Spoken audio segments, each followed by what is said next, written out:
ధాన్యం కొనుగోలులో ఎలాంటి అవకతవకలు లేవని పెద్దపల్లి ఎమ్మెల్యే విజయ రమణారావు అన్నారు. ఇప్పటి వరకు ఈ సీజన్లో 75% ధాన్యం కొనుగోలు చేసినట్లు తెలిపారు.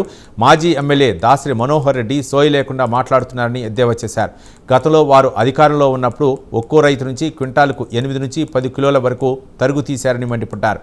ఇప్పటికైనా బీఆర్ఎస్ నాయకులు బుద్ధి తెచ్చుకొని మాట్లాడాలని హితవు పలికారు.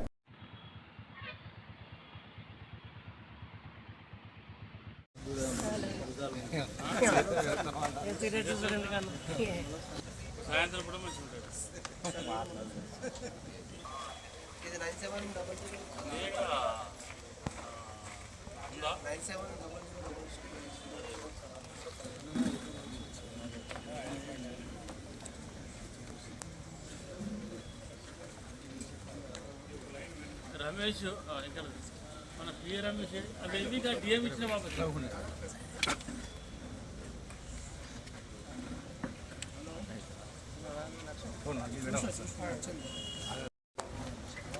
బావాడు కదా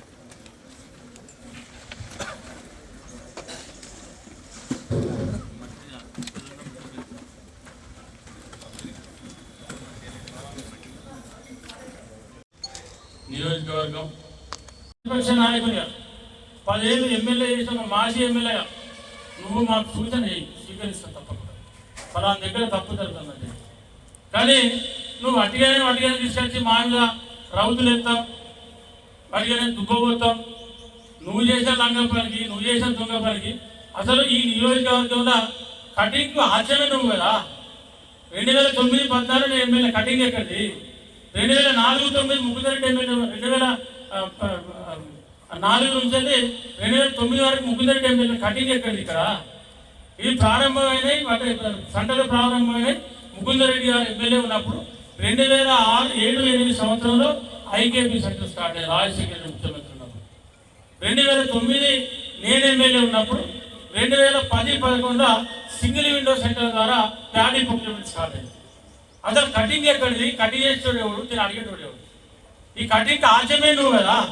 ఏ రోజన్నా నీ ముఖానికి నీ బతుకు 10 ఏళ్ళ సెంటర్ ఎంటున్నాడు అన్న. ఇవాళ మాకు ఇంత అనుమానం వస్తే చెప్పకుండా సెంటర్ కుడతాను. 21 రోజుల నుంచి కాన్ఫిడెన్స్లో ఉన్నాం. నేను కానీ మా లీడర్లు కానీ ఇవాళ రైస్ మీద కూడా చూస్తాను. మా వాళ్ళందరూ ఎక్కడ నాడైతే అక్కడ వచ్చి కూర్చుంటాను. అక్కడ నువ్వు దించావా అని చెప్పి ఇలా మేము ఈ రకంగా చెప్తాను. ఎందుకంటే నువ్వు కానీ నీ లీడర్లు కానీ 10 ఏళ్ళ 2014 నుండి 23 వరకు ఏ సెంటర్ కన్నా నువ్వు వేరవా? ఏ సెంటర్ నువ్వు సందర్శించడమైనా కనీసం నీ పార్టీ నాయకులు అడ్డకట్టయితే కూడా అడిగిన వాళ్ళు ఎందుకు అడ్డవుతారని. ఇవాళ మాకు రైతు పార్టీ కాంగ్రెసా, బీఆర్ఎస్ఆ, బీజేపీ, బీఎస్పీ, లేకపోతే ఇంకో సిపిఐమా, ఏ పార్టీ అయినా కానీ, ఏ రాజకీయ పార్టీ అయినా కానీ ఇవాళ రైతు అనే అయిపోయాం. నువ్వు ఇక్కడ పార్టీల గురించో వ్యక్తుల గురించో చెప్తారు. ఇవాళ మీ లెక్క దొంగ వేషాలు చేస్తారు. ఇవాళ వంట కటింగ్ చేయండి, 42 పెట్టుర్రు, 42 పెట్టుర్రు అని చెప్పి ఎక్కడ మేము అప్పుడు ఎంకరేజ్ చేయలేదు. అప్పుడు కూడా బాధంతా ప్రతిపక్ష పార్టీ నాయకునిగా సెంటర్కి వచ్చి కాంటగానే కూర్చొని ఇగో ఈ రైతు 10 కిలోలు కట్టయినాయి, మనోహరెడ్డి నువ్వు ఏం చేస్తున్నావు, నీ ప్రభుత్వం ఏం చేస్తుందని మాట్లాడు. కానీ ఇవాళ ఎక్కడ కట్టవుతావు నువ్వు చెప్తలేవు.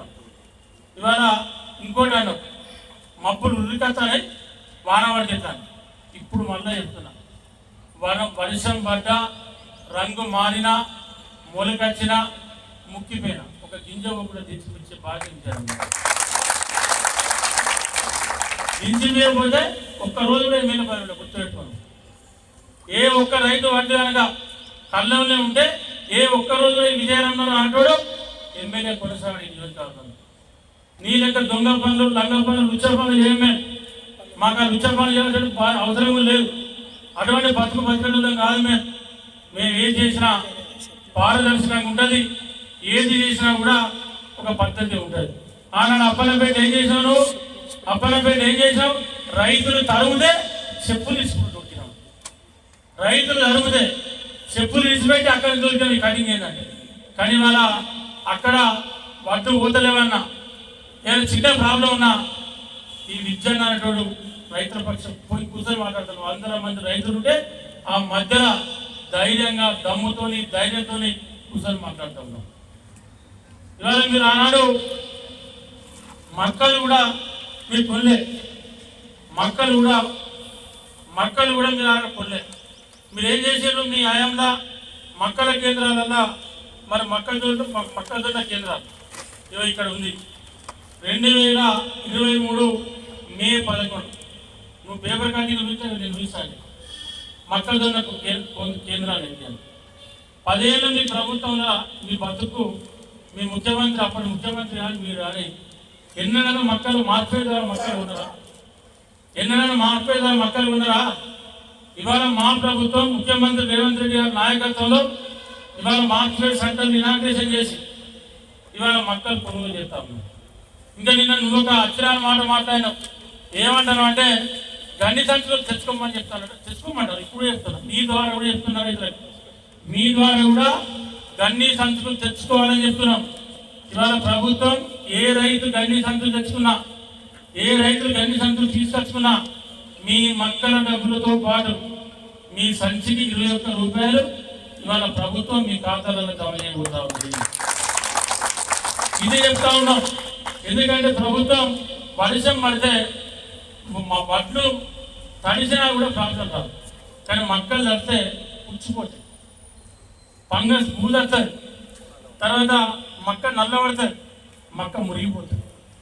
ఇవాళ మక్కలను నేను అందుకే నేనే సాయంగా చెప్పిన నిన్న మొన్న మక్కల కేంద్రాలు కాదు, మొన్న దానికన్నా ముందు పెద్దపల్లి మార్కెట్ కూడా వేరా. మీరు అమాలి ప్రాబ్లం ఉంది, ఎండలు కొడతా ఉన్నాయి. ఇవాళ ఎండలు లేని మీరు ఇక్కడ వీళ్ళు నాయకులు వాళ్ళు చెప్తారు పెట్టులు పెట్టున్నారు. ఏం పొంద పెడతారా పెట్టుబడి? ఎట్లా రైతుల పంట బాగా ఎందుకు అని నాకు పెడతారా? లేకపోతే రైతులు పోతాయి, అన్నీ పోతాయి, ఏది ఆగదు. ఈ రాష్ట్ర ముఖ్యమంత్రి రేవంత్ రెడ్డి గారి నాయకత్వంలో ప్రతి గింజ ఉంటుంది ఈ ప్రభుత్వం, ప్రతి గింజ ఉంటుంది ఈ ప్రభుత్వం.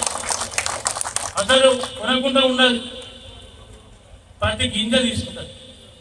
మీరు ముఖాల మీద నడిచిన ముఖ చేతుల మీద దేగిన మిమ్మల్ని ఇబ్బంది నమ్మేటోళ్ళు రైతు. ఈ నియోజకవర్గంలో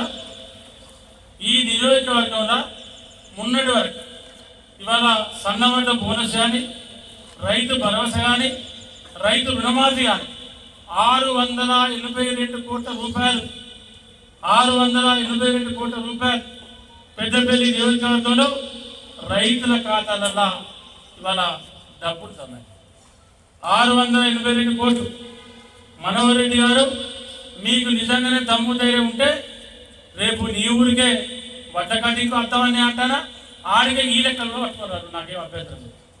మీ ఊళ్ళో చెప్పి నేను ప్రచారాన్ని పోతే మీ ఊరంతా చేసి పట్టుకో నాకే, అది నీ ఊరు కదా అని నేను ఏదో చేసేద్దాం నేను అనుకున్నాను. ఆడిలో ఊరు చూసాను నేను పరిశ్రమ ఇదేం కదా ఏందా అంటే వడ్డ కటింగ్ నాకు ఎమ్మెల్యే ఎలక్షన్ ప్రచారం. ఇలా నీ ఊరికే పోదాం, 5వ ప్రచారం 7వ వడ్డ కటింగ్ నీ ఊరే, మంది కూడా అవసరం లేదు. నీకు ఆశపడిన ఊరి పోదాం అందరం కలిసి. మా లీడర్లు అందరం వస్తాం, అందరం అంటే మేము 10 మంది వస్తాం, మీరు 10 మంది రాదు. నీ ఊరే నువ్వే పెరుస్తావు, నీ ఊరే కదా, నేను ఒక్కరి నమ్మని వస్తాను నీ ఊరికి. ఎమ్మెల్యేగా నేను ఒక్కరిని వస్తాను నీ ఊరికి. ఎందుకు ఈ అబద్ధాలు, ఎందుకు ఈ మోసాలు? మంచి పని చేస్తే మళ్ళీ నీకు అవకాశం ఇస్తారు. నేను నువ్వు ఇంతకుముందు చేసిన దొంగ పనులన్నీ మరిపించేటట్టు మంచి పనులు చేయి.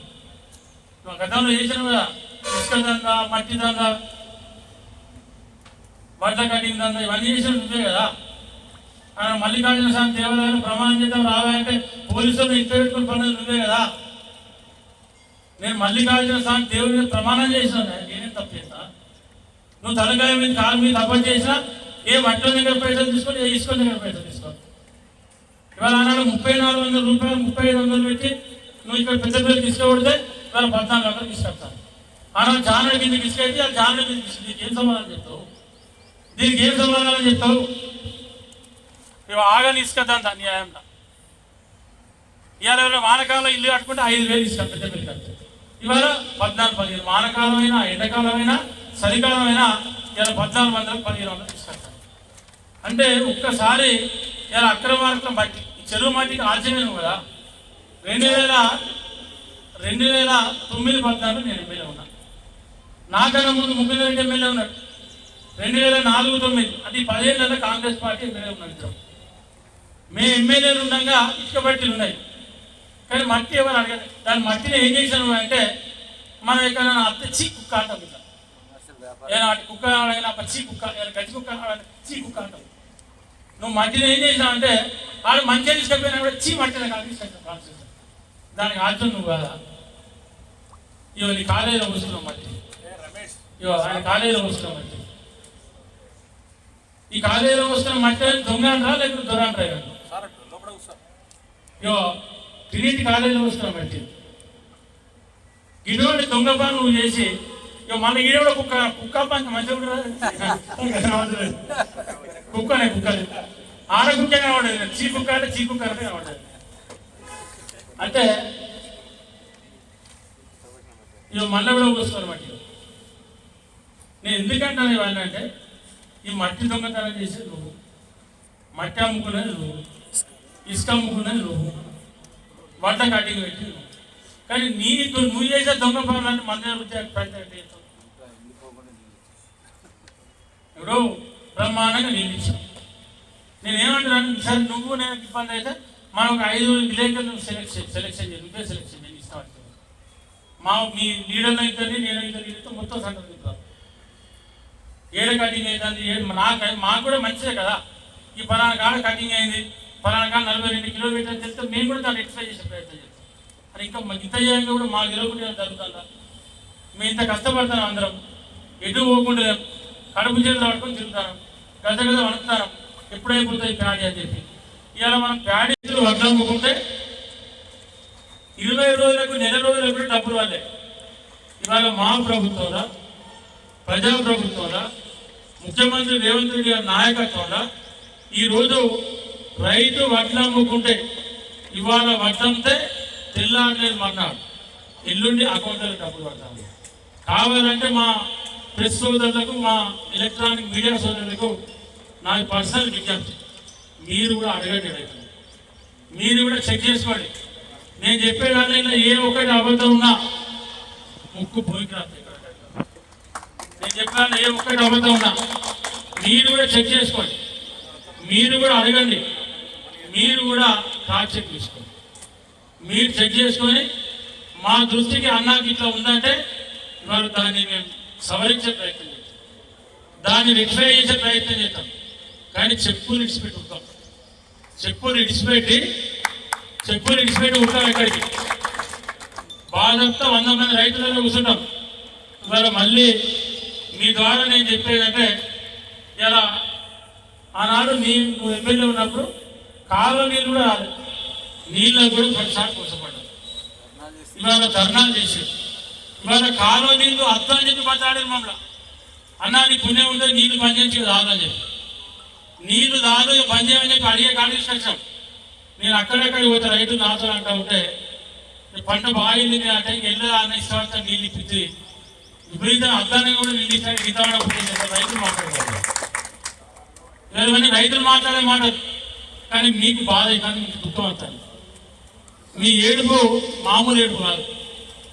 ఇంకా వాన పడతాను కూడా మొక్కని అనుకున్నాను నేను. నాకు తెలిసి ఈ సంవత్సరంలో వాన పడద్దు, దేవుడా దేవుడా ఇల్లు అంటాను. ఆ ఇల్లు మనగుడి ఆక్త మంచిగుడు, అసలే వాన పడిపోతే, అసలే పంటలు పడిపోతే, అసలే ఎండిపోతే ఆడికి పోయి మేము ఏడుతూ మంచిగా అనే వాళ్ళకి మీరు బాధపడతా ఉన్నారు. కానీ దేవుడు అట్లే చూడడు, దేవుడు అన్ని గమనిస్తూ ఉంటాడు. లంగదెవరు, దొంగదెవరు, మంచోదెవరు, పాడోదెవరు, నిజంగానే ఆర్టిఫుల్ ఎవరు ప్రయత్నం చేస్తూ ఉన్నారు అనేటువంటి విషయాన్ని ఇవాళ చూస్తాను. మరి కాలువ శ్రీరాంపురంలో కూడా కాలువ శ్రీరాంపురం ఊరిపోయి రైతులు అక్కడ నీళ్ళ కోసం అడుగుతామంటే బైపాస్ రోడ్కి బయట అవుతుంది. ఇదే మన అదే మీ విషయాన్ని అయితే చెప్పానా ఆడికే పోతే సకాలు నిజంగా మేము అడిగేస్తాను. ఎక్కడైనా 50 మంది అంటే నాకు అదొక ప్యాషన్. నాకు ఎక్కడైతే సమస్య ఉందో, ఎక్కడైతే వాళ్ళు అడుగుతారంటే నాకు అక్కడ ఫుడ్ ఇష్టం. అడగాలని నేను కోరుకుంటా. అడిగినప్పుడు మనం సమస్యను పరిష్కరించే ప్రయత్నం చేస్తాం. నేనే చెప్తా మా మీటింగ్లలో, మా మహిళా సంఘం మీటింగ్లలో కానీ, మా అక్కల చెల్లెలకు కానీ, మా రైతులకు కానీ, ప్రజలకు కానీ మీరేమైనా సమస్య ఉంటే